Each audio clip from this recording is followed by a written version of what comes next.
உலகத்தில் வாழும் அனைத்து தமிழர்களுக்கும் வணக்கம். ஒரு தெலுங்கு இனத்தைச் சேர்ந்த ராகவா லாரன்ஸ் அவர்கள் தமிழர்களை எப்படி மதிக்கிறார்கள் என்று சொல்லி பார்ப்போமா? அந்த தெருநாய் இருக்குல்ல, அதுக்கு பிடிச்ச பிஸ்கெட் போடணும். ஒரு சில தெருநாய்ங்கெல்லாம் பாத்தீங்கன்னா பிஸ்கெட் சாப்பிடாது, பிரியாணி தான் சாப்பிடும், நான்வெஜ் தான் சாப்பிடும். இது தமிழ்நாட்டுக்கு வந்த ஒரு வெக்கக்கேடான ஒரு விடயம். தமிழ்நாட்டு தமிழர்கள் ஒரு நடிகனை தலையில தூக்கி வச்சு ஆடுறதால கிடைக்கிற மரியாதை தான் இது.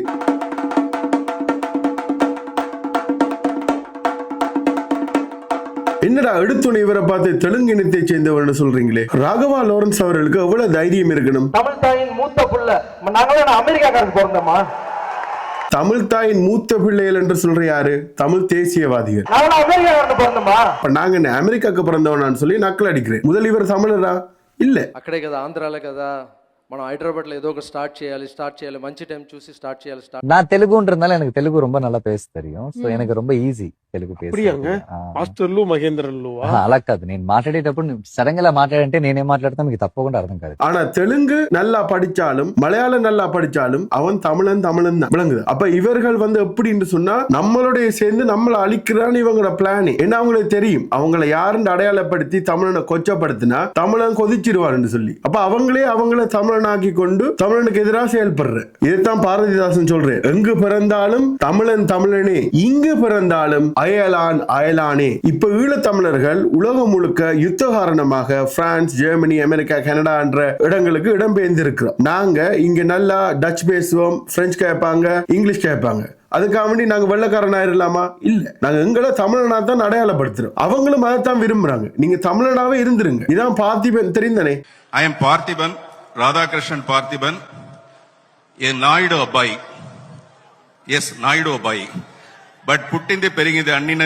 தமிழ்நாட்டுல தமிழனாகவும் தெலுங்கு தேசத்துக்கு போனா அவர் நாயுடு அபாய். அப்ப இந்த சினிமா இண்டஸ்ட்ரியிலேயே 95% தெலுங்கு பேக்ரவுண்டை கொண்டவர்கள். அப்ப ஒருபோதும் அவர்கள் தமிழருக்காக வேண்டி செயல்படவே மாட்டாங்க. ராகவா லாரன்ஸ் அவர்கள் பல இன்டர்வியூ கொடுத்திருக்கு. ஒவ்வொரு இன்டர்வியூலையும் பாத்தீங்கன்னு சொன்னா தமிழ் படங்கள்ல தெரிந்தனே, ஒரு பாட்டு இருக்கணும், ஒரு ரொமான்ஸ் இருக்கணும், ஒரு காமெடி சீன் இருக்கணும், ஒரு அம்மா சென்டிமெண்ட் இருக்கணும். அப்ப அவருக்கு தெரியும் தமிழ்நாட்டு தமிழர்கள் சொன்னா எங்க அம்மா வந்துட்டு கண்ணா நீ போவாத ஒரு கொஞ்சம் அம்மா சென்டிமெண்ட் தூவுற அந்த கறிக்குள்ள. அதுகள மாதிரி இவர் ஒவ்வொரு இன்டர்வியூலையும் பாத்தீங்கன்னு சொன்னா எங்கட அம்மாட்ட கேட்டேன், எங்கட அம்மாட்ட சொன்னேன், எங்கட அம்மா சொன்னா என்று சொல்லித்தான் அவர் தொடங்குவேன். அப்பதான் தமிழர்களின் மனதை பிடிக்கலாம். ஐயோ பாருங்க, ஒரு அம்மாட சொல்ல தட்டாத ஒரு மகன். அப்ப இவர் அரசியலுக்கு வர முதல் ஒரு கொஞ்ச நாளைக்கு முதல் ஒரு இன்டர்வியூல கொடுக்கிறார். என்னம்மா பேச போறான்னு கேட்டேன்.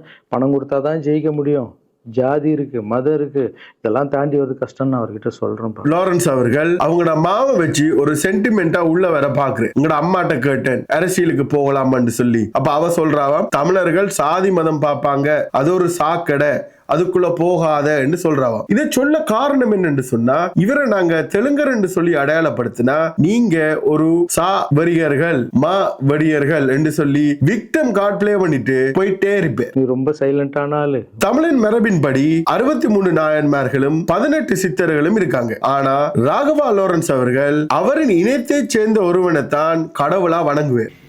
ఇదే రాఘవేంద్రుల సిద్ధాంతం. స్వామి తమరు నువ్వు వెతికే రాఘవేంద్రుణ్ణి. அவருக்கு தான் கோயில் வைப்பேன், அவர பேரில தான் அவருக்கு பேரே வைப்பேன். யார் இந்த ராகவேந்திரா சுவாமி என்று பார்த்தா, தமிழ்நாட்டை ஆக்கிரமித்த விஜயநகர அரசின் ஒரு வீணை வாத்தியரா தான் இந்த ஸ்ரீ ராகவேந்திரா சுவாமிகளின் தாத்தா இல்லாட்டி அவரோட பாட்டன் இருந்திருக்கு. அவரின் வம்சத்துல பிறந்தவர் தான் இந்த ஸ்ரீ ராகவேந்திரா சுவாமிகள். அவர் 1595ஆம் ஆண்டு தமிழ்நாட்டில் பிறந்தார். ஏனென்றா அங்க விஜயநகர விழ அவங்க எல்லாம் ஓடி தமிழ்நாட்டுக்கு தான் வாராங்க. அவர் தமிழ்நாட்டில் பிறந்தாலும் அவரின் முழு பற்று தெலுங்கர்களுக்கு தான். How did Raghavendra Swami come to Mantralayam? Not on a Shobha Yatra. இது நான் குறைய சொல்லல, ஏனென்றா அவருக்கு அவங்களோட இனப்பற்றி இருக்கு. நமக்கு தான் வரலாறு தெரியா, ஒன்னும் தெரியா, யார் என்ன சொன்னாலும் விசில் அடிக்கிறதும் கையை தட்டுறதும் தான் நம்மளோட வேலை. சரி, ராகவா லாரன்ஸுக்கு தெரியும் அவர் தமிழ்நாட்டிலாம் பிறந்திருக்கார். ஆனா அவரோட நேர்மை அங்க இருக்கு, அவர் எந்த கடவுளை கும்பிடணும், அவரோட வரலாறை பற்றி அவருக்கு தெரிஞ்சிருக்கு, உங்களை எங்க வச்சிருக்கணும் அவருக்கு தெரிஞ்சிருக்கு. அந்த தெருநாய் இருக்குல்ல, அதுக்கு பிடிச்ச பிஸ்கெட் போடணும். அப்ப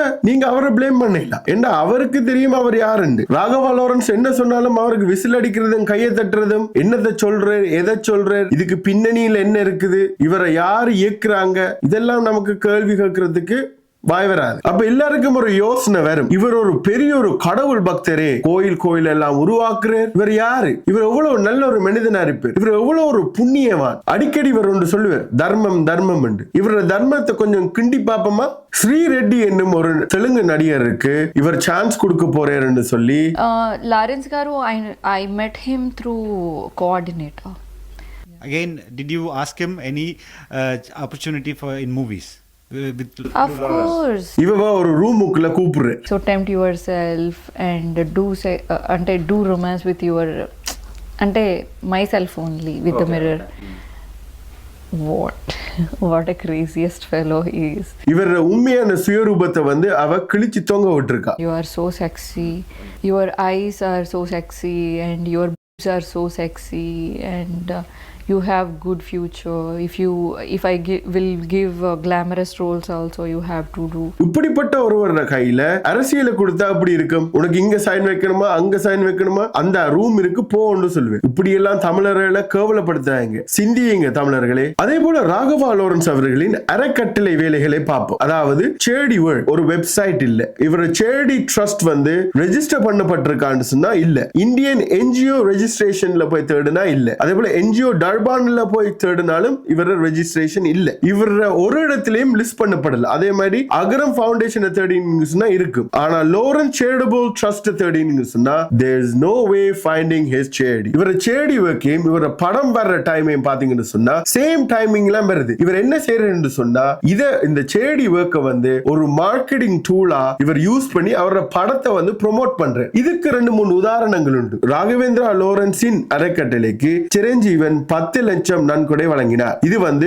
படம் ரிலீஸ் பண்ண முன் பெரிய ஒரு விளம்பரம் இதை வச்சு செஞ்சிருக்காங்க. அதே போல 2023ஆம் ஆண்டு ருத்ரா ஆடியோ லான்ச் மேடையில் 150 ஏழை குழந்தைகளை தத்தெடுத்துன்னு சொல்லி அதையும் ஒரு விளம்பரப்படுத்தி அப்ப முழு மீடியாவின் கவனம் சேடி மீது தான் சென்றது. அப்ப இவருக்கு அதுல ஒரு நல்ல ஒரு பேர் எடுக்கிற மாதிரி சேடியை வந்து ஒரு பட ப்ரொமோஷனுக்காக வேண்டி அவங்க யூஸ் பண்ணி கொள்றாங்க. அதே போல் 2025ஆம் ஆண்டு காஞ்சனா 4 உங்ககிட்ட சொல்லணும்னு ஆசைப்படுறேன். காஞ்சனா 4 படம் ஷூட்டிங் ஆரம்பிச்சிருக்கோம். ஸோ இன்றைக்கி ஒரு நல்ல காரியம் பண்ண போகிறோம். அது என்னன்னா, இந்த வீடு வந்து ரொம்ப லக்கியான வீடு எனக்கு. அப்ப அவர முதல் வீட்டை வந்து ஏழை மக்களுக்கு ஒரு ஸ்கூலா வழங்க போறேன்னு சொல்றேன். அப்ப எப்பவும் ஒரு படம் வருதுன்னா தான் இந்த சேடியை செய்யறேன். படம் ரிலீஸ் பண்ண முதல் ஒரு சேடியை ஒர்க்க செஞ்சு ஆக்களை கவர்ந்து ஒரு மார்க்கெட்டிங் டூலா தான் இதை யூஸ் பண்றேன். இவர் ஜெனுவன்டா இதை செய்யறான்னு சொல்லி எனக்கு ஒரு சந்தேகம் இருக்கு.